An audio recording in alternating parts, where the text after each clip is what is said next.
Singularity. My name is Nicola, aka Socrates, and you're watching Singularity One-on-One. Singularity One-on-One is a regular podcast at Singularity Weblog, where you can go and listen to it or download it in full. If you guys enjoy the show, you can help me make it better by liking this video on YouTube, writing a review on iTunes, leaving a comment on the blog, or simply making a donation. And what if they don't like the show? What are they supposed to do? Oh, well, come on. They're going to love this one in particular. As always, I will be the man with the questions. And as you can already see, today, the man in a hurry to give us all the answers on the future of photography and imaging technology is no one else but Will Crockett. Will Crockett is a photo innovator, imaging visionary, a web TV personality, who has more than 30 years as a commercial photographer with notable clients such as Pfizer, Boeing, Hewlett Packard, Cadbury, United Airlines, Time Magazine, and the US Pentagon. He is also the man behind Discover Mirrorless and ShootSmarter.com, and a test shooter for many photo manufacturers.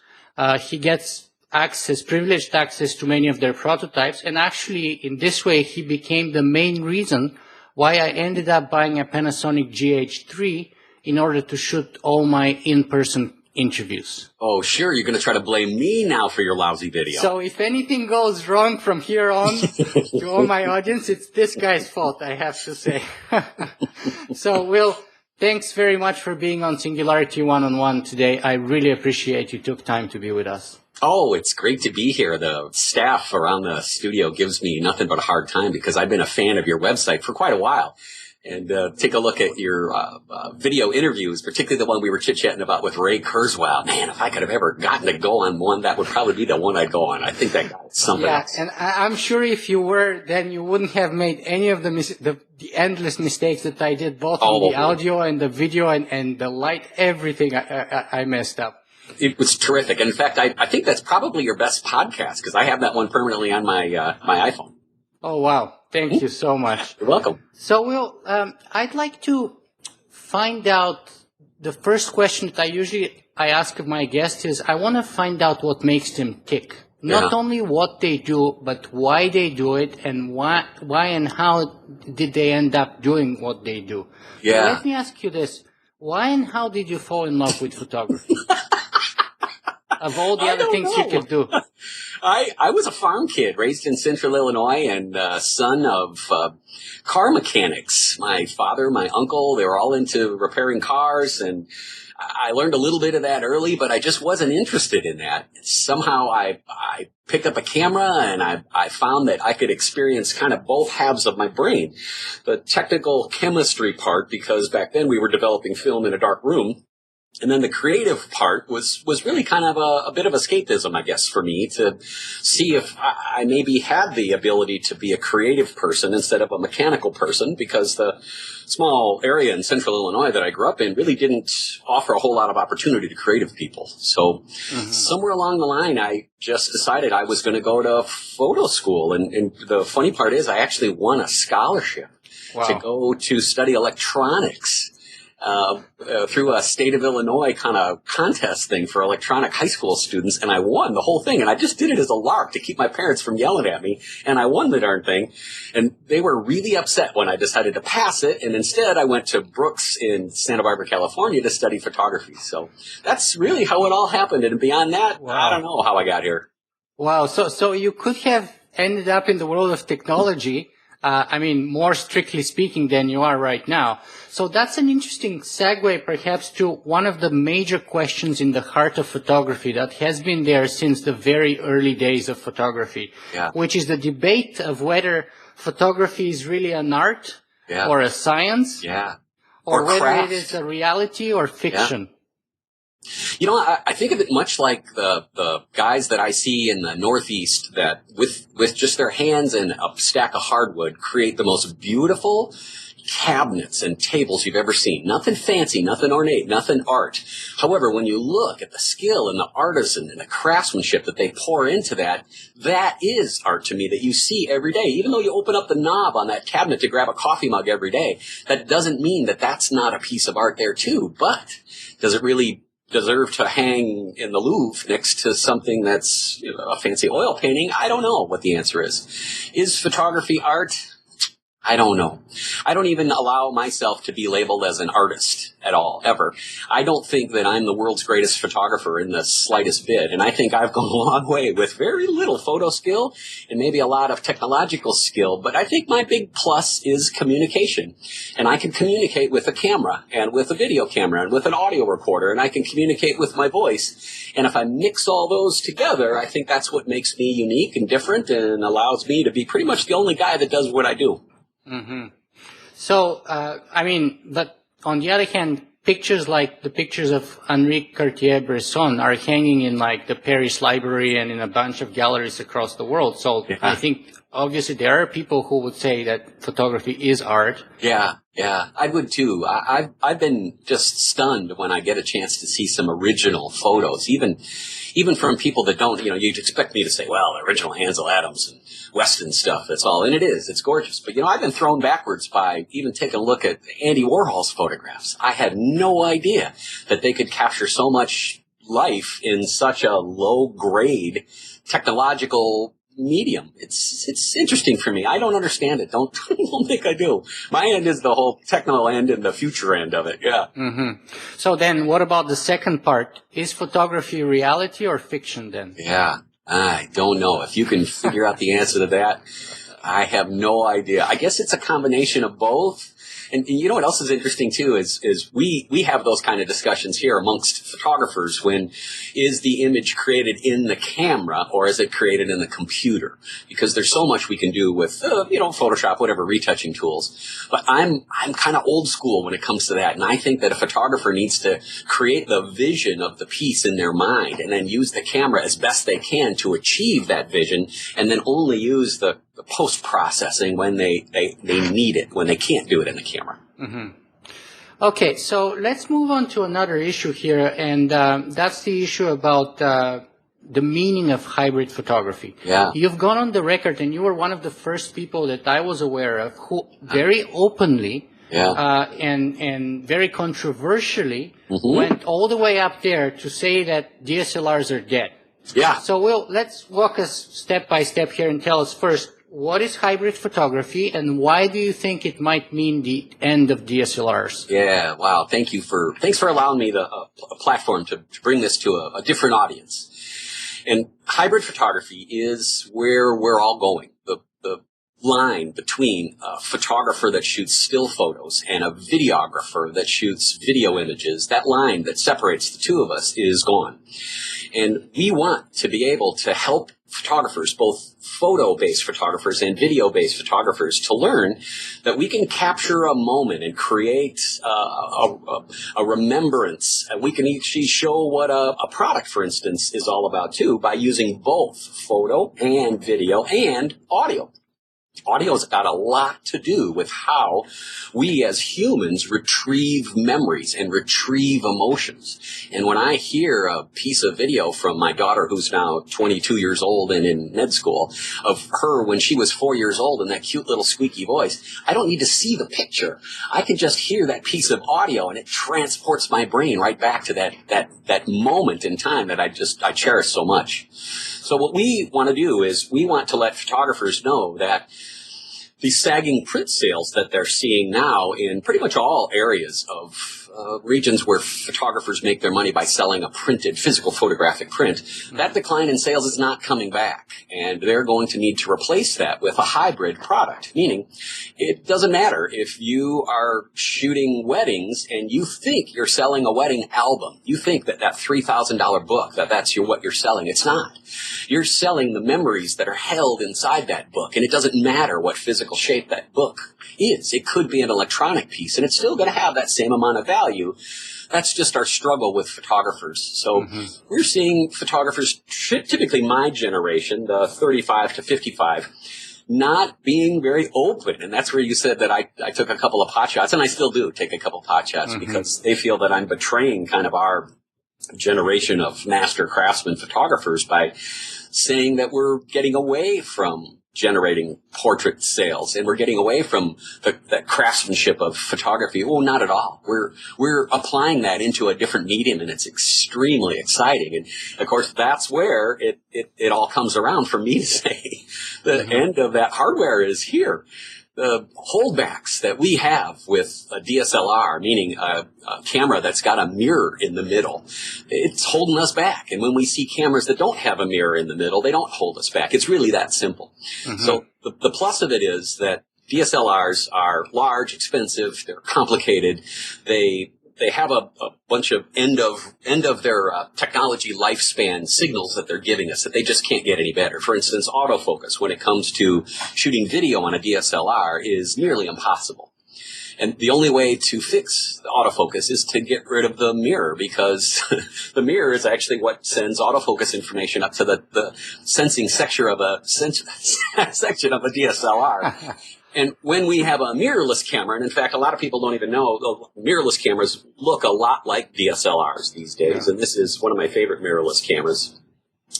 This doesn't have a mirror inside it, so when I look in there, I'm actually looking at an electronic representation of what the camera sees. And creatively, and we'll come back to that, by the way, creatively, that is a huge boost, and that's one of the little pluses. That's also telling me that once photographers fully understand what a mirrorless camera can do, they'll come along with me and they'll say, you know, Will, you're probably right. We were just mad because I just spent $3,000 on a mirrorless camera, and you're telling me an $800 camera is going to do a better job, which in fact is true.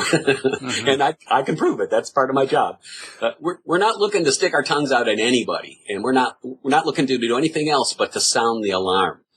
Nicola, we want to make sure that my profession that I've loved for so long, that they understand that if they don't change soon, they're about to get overrun by the generation that's behind us, because they have no problem picking up one of these and shooting photo and video and taking all of our customers. You know, what you say about selling memories and things like that makes a lot of sense to me. And just today, I was reading a blog post by Seth Godin, and he finished it by saying, truly skillful marketers don't sell products, they sell meaning. Yeah. So, and I think it's a perfect example of what you were describing, that photographers are not selling that wedding album, they're selling those memories. Yeah. They're selling those moments so that people can relive them and reimagine them over and over again 50 years into the future, you know? Absolutely. And you know what? I'm victim of that too. I have to travel a lot with my job, and I miss my wife, my daughter, my mother-in-law is a part of our family, my dogs. I miss my dogs. So when I'm a week in Death Valley working on shooting cameras that are supposed to be dust-proof, I want to just relate back to, I wonder what they're doing back at home. I pull up my iPhone, and sure, I've got photos of them, but I also have a piece of video that shows all of them interacting with each other, and that is 10 times that magnetic pull that I'm looking for while I'm busy at work, diving tarantulas or whatever I'm doing. Then what do you say to people who say, you know, usually guys from the older generation who say, you know, the heart of photography is dying because kids are nowadays entranced with computers. Everybody is doing their pictures in Photoshop rather than, you know, in real life in their camera. There's so much stress on technology, on this and on that, that the actual true art or science of photography is kind of vanishing. Do you agree with that? I don't. I think it's changing shape, and I'm not to criticize my peers that say that too. There's a group of people that still believe, by the way, that if you go to college and you're going to try to get a degree in photography, that you have to go through the wet process, meaning shooting film and developing it and then making a print. I couldn't disagree anymore.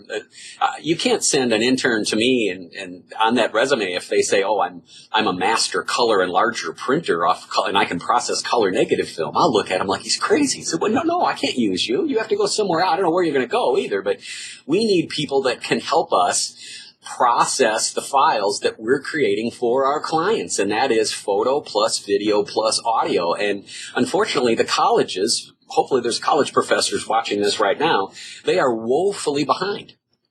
Some of the speaking gigs that I've done on big college campuses that offer real photo degrees, they're producing kids that cannot get a job, and that's very frustrating to me. You know, I recently watched a very interesting documentary produced and shot entirely by Keanu Reeves, and I can't remember the exact title, but it was something like The End of the Film or something like that. I'll look it up and I'll put it in the show notes, where basically he went and he interviewed some of the best Hollywood directors like George Lucas, Robert Rodriguez, Martin Scorsese, and a bunch of others. And some of the people who are, and he went into that debate about film versus digital. Yeah. And, you know, one of the few people who are saying, like, I think the director of The Black Knight Rises, who is Nolan, I think his name is Nolan, who is famous for shooting, you know, full frame films for IMAX theater, and who is like one of those people who is saying he may be the last guy shooting actually film. Yeah. And he's like a big proponent of that. So that debate is still raging in some circles in Hollywood still, even though it's largely on the losing side already. 90% of the latest films are shot in digital. Yeah. Yeah. And you know what? I'm all for the photographer, the image maker, finding the tools that feel right for them and then using that. I don't think we should shun a film person, but they can't certainly tell us that we're missing something by shooting digital, because I'm on the forefront of being able to be, you know, before a camera comes out, they're going to need to have images in order to use in their advertising campaign, as well as testing, right? Well, I'm one of the guys that gets hired by those manufacturers to go test those cameras that don't exist yet. So I'm seeing technology that comes in my hands that's 6-8 months in the future, and I'm exposed to technology that's 2-3 years in the future. And I'll tell you right now, you got to take advantage of that technology. I want my photography brethren to be able to see new technology and grab it with open arms and understand what it is and what it does. Filter through maybe some of the marketing hype that unfortunately we have to deal with too, but get to the core of what that camera is trying to do or what that piece of software offers for us, because it's going to help us advance our craft, and that's what we've got to do. So let me ask you this, perhaps. I don't know if you're at liberty to share anything with us, but can you at least give us some hints on some very cool products that you're looking forward to coming to market in the next 6 to 12 months based on your experience with prototypes? I can touch on a couple of them. That'd be very nice. Here's one that gets photographers just angry. And by the way, you're going to get plenty of posts when we talk about some of these things, which I just love. It's just people, because if you put them in a time capsule, come back in 6 months or maybe a year and you go, I told you so, you were wrong. That's good. Well, one of the things that we deal with in photography and video is ISO, right? The speed in which the sensor reacts to light. And those folks that are watching that are familiar with photographic processes, it's totally fine. We have the ability in a digital camera to spin a little dial or set a menu that determines how fast that camera is going to react to a volume of light. And a higher ISO, one that's 1,000 to 2,000, 3,000, that's considered very fast, and it will respond to a very small volume of light. Well, in years past, we didn't have the ability to use films or early digital cameras that responded real quick to light because they were too noisy and grainy, and they just weren't sharp and did not get anywhere near the quality that we need. Well, now we have the return of the auto ISO function. As a pro photographer with digital cameras, we never would use an automatic ISO adjustment, no.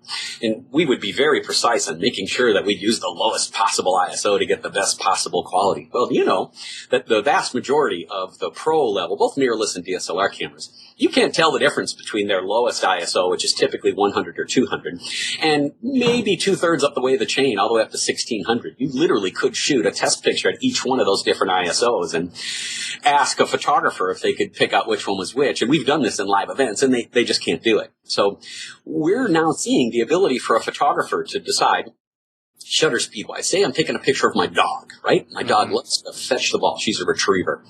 You don't want a picture of my dog just kind of sitting there, right? You don't want her with just next to the ball or maybe in the water or something, but you want to see her running, right? You want to have one photograph that's got that vision of her moving. Well, means you're going to be down where the dog is, and you're going to be panning from left to right while the dog's running from left to right, and you're going to use a slower shutter speed, a 15th of a second, maybe 30th of a second to blur that little bit so you get that emotion, right? Well, I also want to be able to control my depth of field, right? What's in focus and what's not in focus. Well, that means that I'm able to set my shutter speed and set my aperture setting for my depth of field and let the camera tell me what ISO it is, because it doesn't matter what it is. That right there is working backwards. Because in years past, we used to pick up a box of film, and the film had a very concrete ISO to it.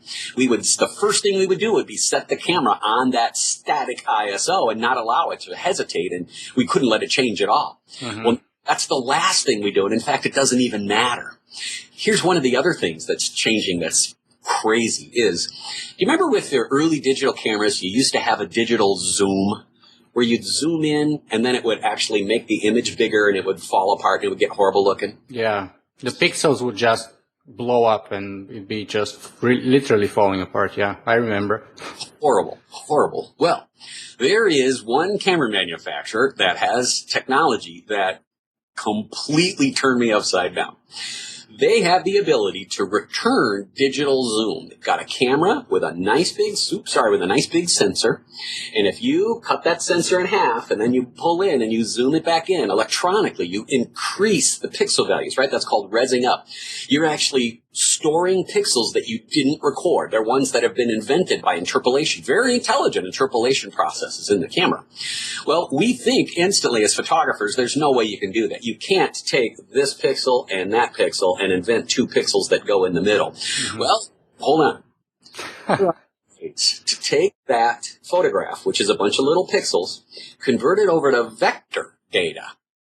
Then that computer inside that camera refers back to a database that has similar vector patterns, tones, shapes, shades, applies more vector data into that photo, and then re-bitmaps it, re-rips it back to a raster image 60 times per second. And you think, wait a minute, there's no way that can work. I mean, you could take a sensor this big, cut it in half, blow up the image so it's this big, and then fill in all the holes by going to a database that's going to convert it from pixels over to vector back to pixels, and it works? Oh, yeah. Oh, my gosh, it works like you would never believe.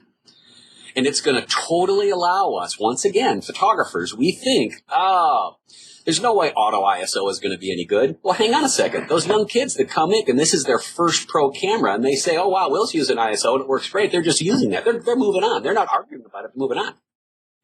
Then what happens when we go to digital zooms? Oh, my gosh. Phil Crockett says, hey, do you know digital zooms is going to work? Oh, I'll be dodging the rotten tomatoes left and right. Can you, perhaps you can tell us the name of the manufacturer and the camera you're talking about, or? No. I think, in fact, a little bit of it is out right now, but I don't know which camera it's in. This is a company that licenses technology to other cameras, too. Okay, so let's leave it as a mystery, and then perhaps some of our viewers can post their guests in the comment section or something like that. And 6 months or so, when the product is on the market, we'll see it's going to be common knowledge. So excellent. Now, let me ask you a little bit of a different question here, Will. So it used to be the case that only photographers had access to photo cameras, right? Photo cameras were very expensive, very clunky, very hard to use. You know, you needed to have a very substantial training and large skill set to be able to come up with a good picture. Oh, yeah. Then eventually everyone started having cameras in their phones. Now everybody has a video camera with them everywhere they go. So, you know, and someone would say, well, what's the big deal? That only means that people would be able to take more vacation pictures or more silly, stupid vacation YouTube videos or whatever. But do you think there's a larger impact on the future of imaging technology because of the proliferation of cameras? I sure do. And the proliferation of the wireless network being able to roll around with us. For instance, we're already seeing cars that are becoming the hub of a family or a business, in fact, their wireless network, because that's the one place that ends up having everybody in it at one spot at a time. So a car, if it ends up having a Wi-Fi hotspot as well as a hard drive, could be the place where we're able to store all of our data, or at least back up our data. Mm-hmm. So I understand. Here's a great idea. The whole podcast is perfect. However, very few people understand what a podcast is and know how to manage a podcast, right? Mm-hmm. Mm-hmm. The vast majority of people would love to benefit from a podcast. Mm-hmm. Love to, and I use my wife as a guinea pig all the time, bless her. It's a great teacher, and she's into technology, and she loves taking pictures, but she hates cameras because all they do is get in the way. So she tries as best she can, but it's a struggle for her to figure out things like, I want to buy a song from iTunes, and I want to plug in my phone, and I want to move it over to there, and I want to plug it into my car, and I want to sing along to my favorite whatever song on her way to school. She can't do that. That's hard for her. Mm-hmm. I think she represents the vast majority of folks, and we're into technology, so it's pretty easy for us. Do you think that there's been a proliferation of photographers as a result of the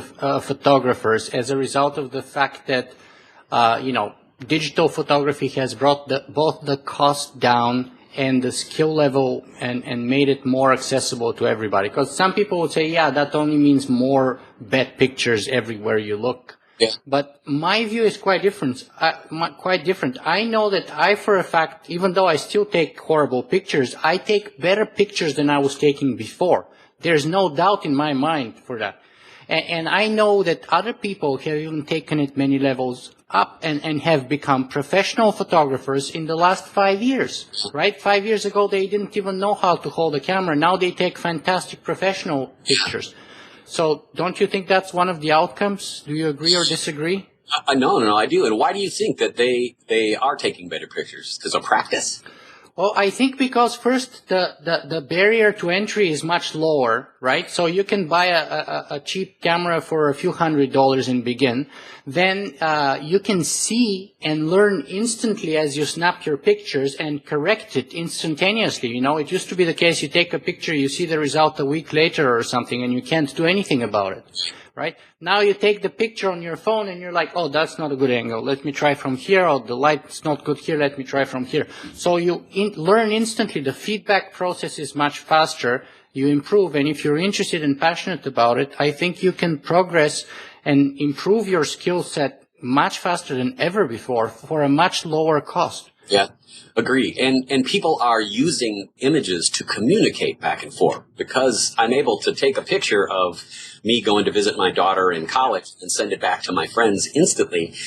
That image works a lot better to communicate my joy of seeing her than words. Mm-hmm. So I think when people see that, wow, I would like to learn how to communicate with the images that way too, and then I think that's another reason that they're becoming more comfortable with creating images and creating better images. Yeah, which brings me to the next point of why hybrid photography is indeed the future in my view too. I mean, if it's true to say that a picture is worth 1,000 words, then a video is worth 1,000,000 words, right? Because the video has thousands of pictures as well as sound and motion and emotion and everything like over time. So maybe the impact could be even bigger. It could be, but a still image, when it's really dramatic and it strikes that little chord in your mind, it stops your brain for a second. It allows you to absorb, where we're so programmed, I believe, as particularly Americans, because there's screens everywhere, that allow that image to lead us where that moving image wants to go. But a still photo makes us stop and try to process what it is. So I don't know if video is going to be able to have that impact that photo is. I don't quite understand the psychology behind all that, and I'm not sure anyone does. Mm-hmm. Okay, that's a good point. But you mentioned the proliferation of monitors, and I want to grab that line and question you there. Do you think that, so we talked about the proliferation of cameras, but what about the proliferation of computer monitors in digital frames? Yeah. Let's use the term presentation media. Mm-hmm. There is on the horizon paint that will come out of a bucket, and you'll be able to paint the wall with it. And then you're going to shine a projector, much like a video projector, onto that surface in which you just painted. That's going to organize the data, the material that's in that paint into being able to hold an image. And you'll be able to attach a wireless device to the wall. It will connect to that new surface that you just made. And it's not very sharp, and it's not going to be a crystal clear, beautiful plasma TV, but it will allow us to put up an image that has a somewhat defined shape and color. Mm-hmm. That's a big deal, and that's a mind bender. That means that every surface we can ever think of can possibly be an area that we can present an image on. Now, I had a handful of Pro Labs. That these are companies that make printed products for professional photographers. Mm-hmm. I used to work a lot with, and in fact, unfortunately, because of my opinion that they better get going because it's a product to sell, right? They say, Will, why would we want to help you make an electronic product that goes from phone to iPad to television to whatever, when we have $6 million worth of equipment in the back room there that makes printed products? And I said, well, would you rather be the lab that sells printed products and electronic products, or would you want to be the lab that used to sell printed products and now you got to pay the scrap man to come get your $6 million machines out of there? Because unfortunately, we did have Pro Labs that thought digital was a fad. Mm-hmm. Said, we're just staying with film, and it was a big mess. Yeah. Nothing happened, and I'm hoping opportunities like this allow us to reach to some of my friends in the Pro Lab universe and tell them that this is happening with them or without them, and I'd sure would like to have. Yeah, just one recent example is the fact that I think both Sears and Walmart have been closing their photo studios. Yeah. Right?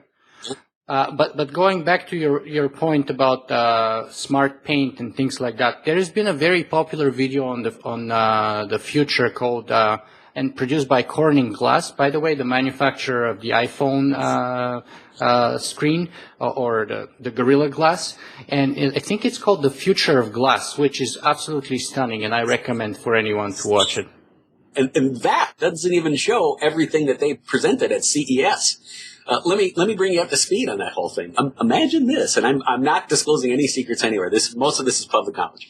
Imagine your refrigerator is going to be the intelligent center of your entire household, right? It may be your car. I'm not quite sure, but I know in the house it's going to be a refrigerator. On top of the refrigerator is going to be a camera as well as a recorder, an audio recorder device. And it's going to be able to move around, and it's going to be able to pick up on where the dog's going. If the dog wants to go out and it's between these hours, it'll open up your door and all those other things. Okay, that's all George Jetson stuff, but that's not. It's the human interaction that we want to preserve. And here's what I mean. You're going to walk up to your refrigerator and you're going to triple tap it. And then it's going to have a surface on that refrigerator that's just like an iPod, Gorilla Glass. It's the shape, the whole external surface of your refrigerator is going to be an iPod. And once you triple tap, you're going to get a little menu up there, and it's going to have a camera, and it's going to recognize you. And it's going to go, well, let's use me for an example. It's going to say, oh, okay, I see it's Will. All right, wow. No bacon for you today, my friend.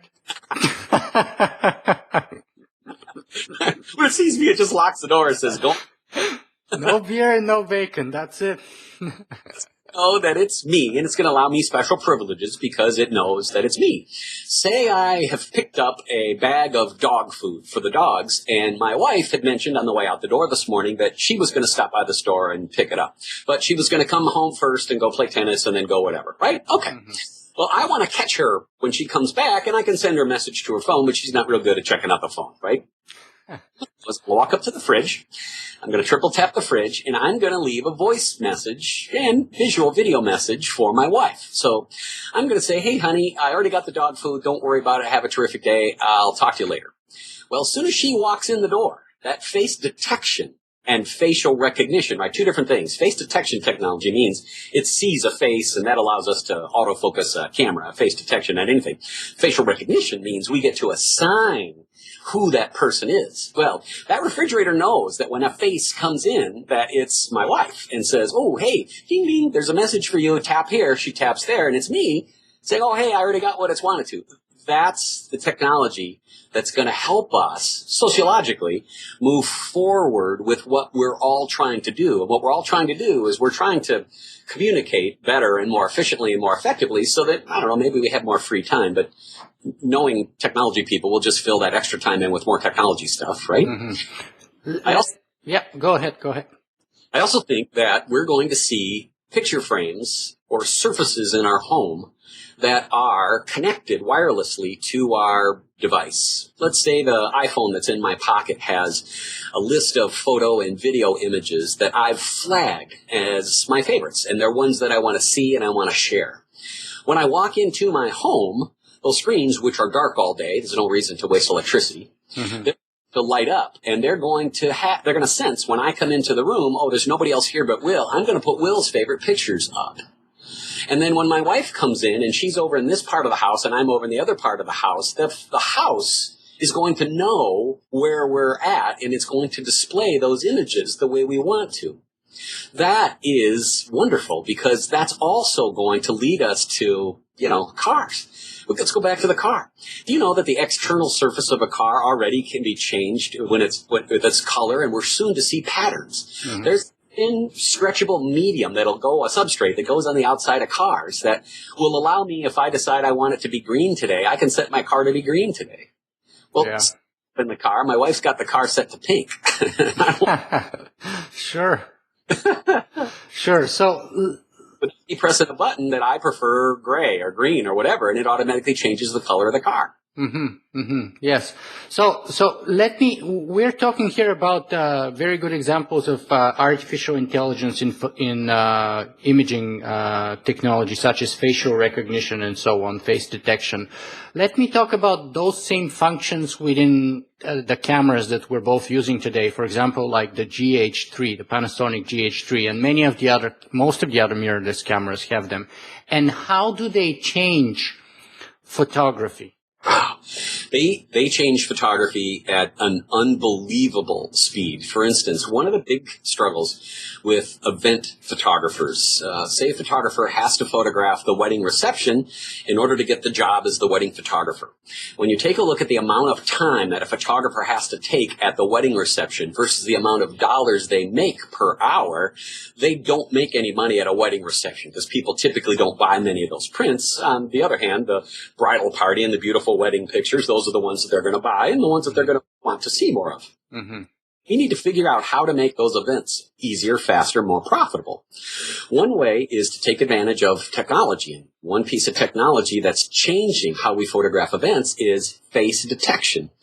When we pick up a camera and we point it towards a group of people, the camera knows, oh, hang on a second, you're in face detection mode. It says, wait a minute, I got some faces here. Oh, there they are there. It's pre-focusing. It's already judging the exposure value on that face, and it's already judging the white balance value on that face. That's before the photographers even thought about depressing the shutter button.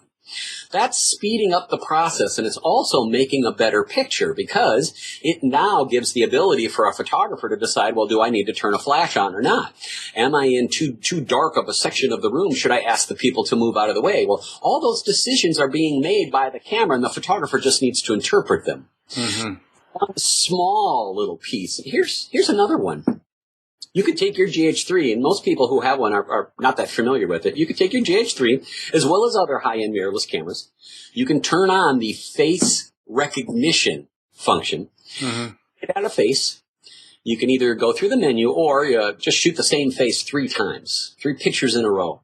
And it'll say, would you like to register that face? And you say, yeah. What it does is it's going to measure artificial intelligence data, right? The eyes, the distance with the mouth, and the nose width. It's going to pick up, 26 little chunks of data, and it's going to store it into a piece of a database where you get to add one more piece, and that is the person's name or however you want to identify them. So let's say you're a wedding photographer. You're going to go and you're going to load up your database before the day of the wedding with the face of the bride and the groom, and you've got a ranking capability. You're going to rank them 1 to 5, 1 being the most important. Bride and groom are going to get a 1. Mother of the bride, best man, those are going to get 2s. Then you're going to go on down the list, and if you need to, use 4 and 5s. Why is that a big deal? Well, you've got a bunch of people in a wedding reception, and you know that you've got to have the bride in focus, and you've got to have the bride properly exposed in correct color, that database may see 6 or 7 people whom you have flagged, but it's going to focus in on that bride and that groom. It's going to see, oh, there's the two of them together doing a dance. Will says he wants to take a picture that has very low lights, very kind of smooth look, and I have to make sure that I've got the correct ISO, shutter speed, everything else all set for that. That intelligence is helping a photographer make a better picture. Mm-hmm. That's the plus. And unfortunately, that's where our photography friends are bailing off. They're saying, oh, I make great decisions for my camera, and I don't want a camera making a decision for me. Well, unfortunately, the camera can make a better decision than we can as a human when it comes to that particular example. Here's another one. Say you're in the church, and you want to do a shot down the side of row of people, and your frame has the women on the party of the bride here, and then it's going down the middle, and it's got the guys towards the end, right? You only want the bride and the groom in focus. Well, if you've got that face set to face recognition, it already knows it's going to have to focus on that person, and you can shoot not only photo, but video. Now you can do a shot video where you're moving, and you don't have to worry about autofocus jumping anywhere because it knows face detection. Will wants to be able to shoot that person there, and it never jumps out of autofocus. That's amazing. That's how we're going to solve some of these problems of autofocus. Wow, that's really amazing. I myself, you see, I'm a tech kind of geek, and I haven't used the face detection option on my GH3 yet. So now, because of you, I'm going to use that too. Good, use it. It's you already got it. You don't have to pay anything else for it. That's awesome. So let me ask you this. We've been talking about hybrid photography so much here, but what about 3D? People say, oh, look at the TV, the theaters, everything is going 3D nowadays. Manufacturers are going, with 3D TVs coming up on the market. What do you think of that? Yeah, I enjoy 3D movies from time to time. I think it's kind of fun that they're re-releasing some movies. Like I saw Jurassic Park just got a 3D. Yeah. I didn't go see it yet, but I think I will. I'll pay to see that. There's no doubt. I do have 3D capable cameras. Your GH3 is capable of 3D with a 3D lens. Yeah. You have 3D capable televisions. I don't know what's back there. There's a Panasonic 3D TV back there. But that was a really great idea, kinda, that the television manufacturers stuffed down our throats. And when I saw the technology come out and the fact that you have to have glasses on in order to be able to see, well, most women don't want to sit and watch TV with glasses on. Most men aren't going to make it through a whole football game with glasses on. And when you look at that 3D image without glasses, it gives you a headache. All right. Now there's ways around that. I understand. But I get the headache with the glasses anyway. Do you? Yeah, I don't. It's a little too much for me. So until they figure out how to make 3D that doesn't need glasses, it's a moot point because people just bought it because they thought they had to buy it, and it was a very good marketing effort. But to me, it looks like a complete dud. Yeah, I think though that technology of watching 3D holograms and stuff like that without glasses is on its way actually. Because I actually try to stay away from movies that are 3D in the theater simply because of the headache issue. 9 out of 10 times I get serious headache. Okay. Yeah, maybe because I have very strong contact lenses and that kind of impacts on the way I focus or something, but I get killer headaches. I usually can't stand and it's just horrible for me. Now let's talk a little bit more about, is there a future for professional photographers in that world that we're describing? And if there is, what's the way forward for those guys? You're not so talking that they don't go away with the dinosaurs. I'm talking about, hybrid photography and pros who are still using DSLRs and who are still stuck in that mentality of the film old school stuff. That's right. So I don't want to leave the impression that all DSLR shooters are old school and stuck in their ways and are cranky. They're certainly not. There are many reasons why a photographer isn't ready to move into a mirrorless camera, and I understand most of them. But here's what we need to do. We need to realize that as we move into shooting a new medium, and that medium is going to be video and audio, because photographers don't have any skills in audio at all. In fact, audio is in fact even more difficult for we visual folks than video is. Yeah. Well, as we move into that, we're going to have to process those files. And this is where photographers are making a huge mistake. Right now, let's go back to that wedding photographer.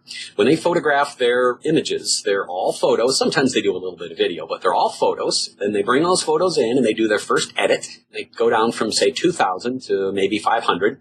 They put up those 500 images online, and then they ask their couple or bride and groom to sort through which ones they want. And then once they're ready to place an order, they're going to take those images and they send them out to a lab. And then the lab does a little bit of touch up to the file usually. And then they make the prints or book or whatever the couple has ordered. Mm-hmm. Photographers that mess around with this whole video thing, they don't understand that yet, that they're thinking that they have to edit their own video. And editing video has two huge drawbacks. One is it takes a big computer. It takes a lot of storage, as you know. It's brand new skills that, in fact, a lot of photo educational companies would love to sell you on the idea that all photographers need to learn how to use Final Cut Pro or Avid Express or Vegas or whatever those big editing machines are. Mm-hmm. Not at all. Auto editing technology is here, and it's being applied to our industry slowly, but it is being applied to our industry. Ultimately, a photographer is going to be able to shoot into what we call a templatized format.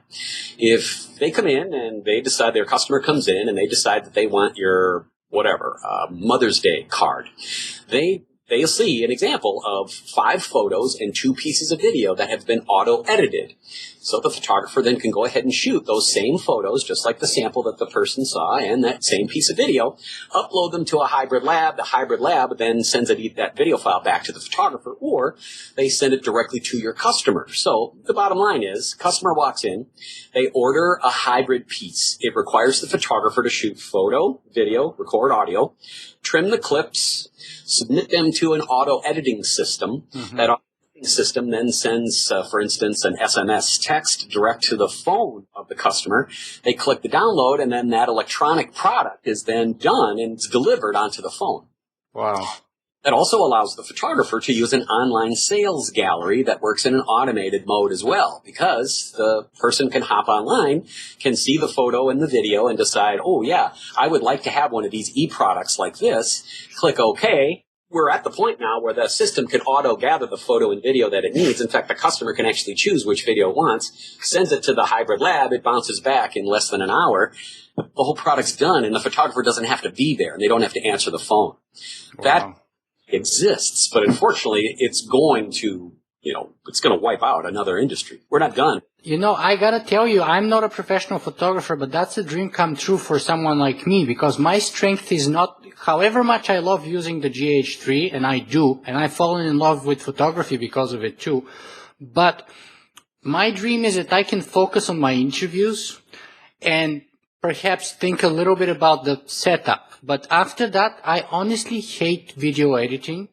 I just want to outsource it. Ideally, if I have the money and the option, I would either give it to a more skillful person or to a more skillful, artificial intelligence that can do that stuff for me, and I can focus on the stuff that I'm good and that I like doing. Agree so much. I joke around that I'm allergic to Photoshop. We've got 7 machines here, and every one of them's got a copy of Photoshop, and I think I personally am keeping Adobe their stock values. So I don't want their editing software on every one of my computers, because I don't want all of my staff learning how to do that. I think that editing is one of those things that we're going to have to know enough about as photographers so that we can optimize the image as we shoot it. But, eventually we're going to have an electronic template that's going to be uploaded into our cameras. Mm-hmm. And shoot your Christmas card, for instance. Your camera is going to say, here's the 5 pieces you need to shoot to have a successful Christmas card that you've chosen. Mm-hmm. Here's the 1, 2, 3, 4, and then here's the video 5. And then it's going to encourage you. It's going to show you, here's what you need to shoot. And once you get those pieces, you're going to say on the back of your camera, yep, I finally have them. We've got Wi-Fi on the cameras now. Yeah. That data directly to whatever port that you want to go to, and it will make your Christmas card for you right there while you're doing your shopping. That's what we need to embrace, not run away from. Okay, so I think time is advancing here. So we have about 3 or 4 questions left. Let's see if we can go through them quickly, even though they're very important and profound questions in some ways. So the first one is about, copyright and whether it promotes and impedes progress on the one hand, and on the other hand, whether it's bound to change in a world of Instagram, Google Plus, and especially Pinterest nowadays. Yeah, that's a stupid question. Can we move on to the next one? Just. Well, right. As it's written in the United States is fairly well defined. And basically, if I, as a professional photographer, am in an environment in which I'm supposed to be with a camera, a public spot, or I'm in a private spot, and you have consented in some way that you recognize that I am a photographer and I am taking a picture. The moment that that image is created, I own that copyright. Now, that is just the intellectual, the intangible element of a photograph. It's got nothing to do with pixels. The actual file itself, I can, of course, sell without giving up that copyright. And this is one of the things that we struggled with 15 years ago or so with color copiers coming out, because professional photographers would shoot a portrait and then folks would go to the grocery store and there'd be a color copier there and they would put the photo down and they'd make color copies of it. Well, that hurt. That hurt a lot of businesses. And in fact, one of the areas where Sears and Walmart, which are now defunct their studios, that's where they benefited, because they had photo studios inside and you didn't have to worry about using the color copier because they did it for you. Interesting, right? So copyright is a funny little thing, because what happens when somebody is at a news event, that airplane that went down in East Harbor in the East River in New York. And what happens if you record that event and then you were to sell that to whoever, Fox News, whatever? Whose property is that? And is it something that is copyrightable? And then if Fox News decides they use the guy right next to you instead of you, did he pinch your copyright? All those things have popped back up. And then, of course, you add in the layer of once you manipulate an image, does that mean you have to re-copyright it? Does you change it? If you have this beautiful picture, and there was a Pulitzer photographer that had this gorgeous picture that when you submit your images for the prize, you're not supposed to have anything but just, minor touch-ups, nothing changed. I think he edited out his backpack or something, didn't he? Trash bag. I think it was a trash bag. Yeah, okay, yeah. Yeah. Well, where do you draw the line? So it was his copyright in the beginning, of course, and it doesn't have a whole lot to do with copyright. It's his copyright after he finished that whole thing there. But at what point can I take your image and change it, and therefore it gives me a new copyright? Just like the Obama poster, right? The guy that did the Hope Obama poster. Mm-hmm. Well, he didn't take that photo, but that photo doesn't look anything like the art piece it does. Well, that's a huge copyright problem. So I'm not sure. I wish somebody would help us define what the rules are for copyright. And I know everybody they think they take the perfect picture and they want to profit $1 gazillion off of it too. But as soon as you share it, you're going to lose the ability to challenge a copyright.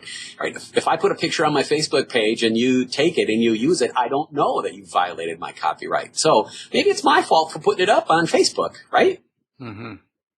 Yeah, those are all very interesting and profound issues. Unfortunately, we don't have the time to go in much depth of those right now. But let me move on to the last 2 traditional questions that I always ask of my guests on my show. And the first one is, where can people find more about you and your work? Prison. Say that again? I'd like to learn more about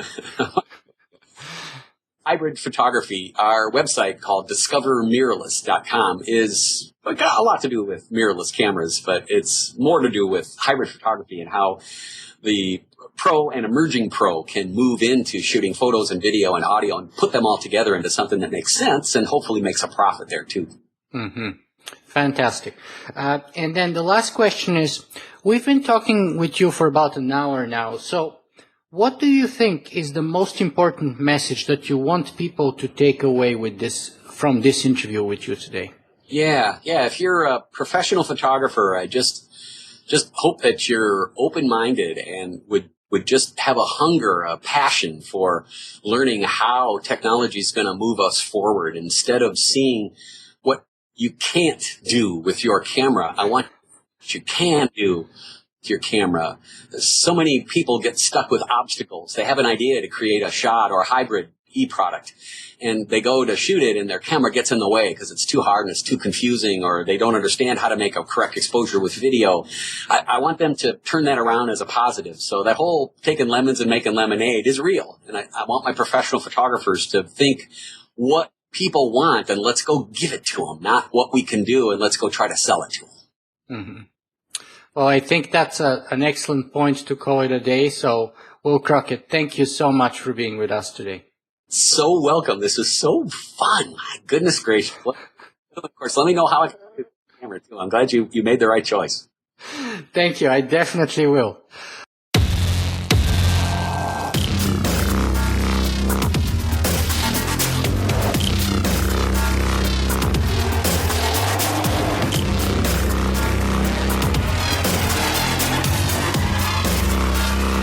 Singularity.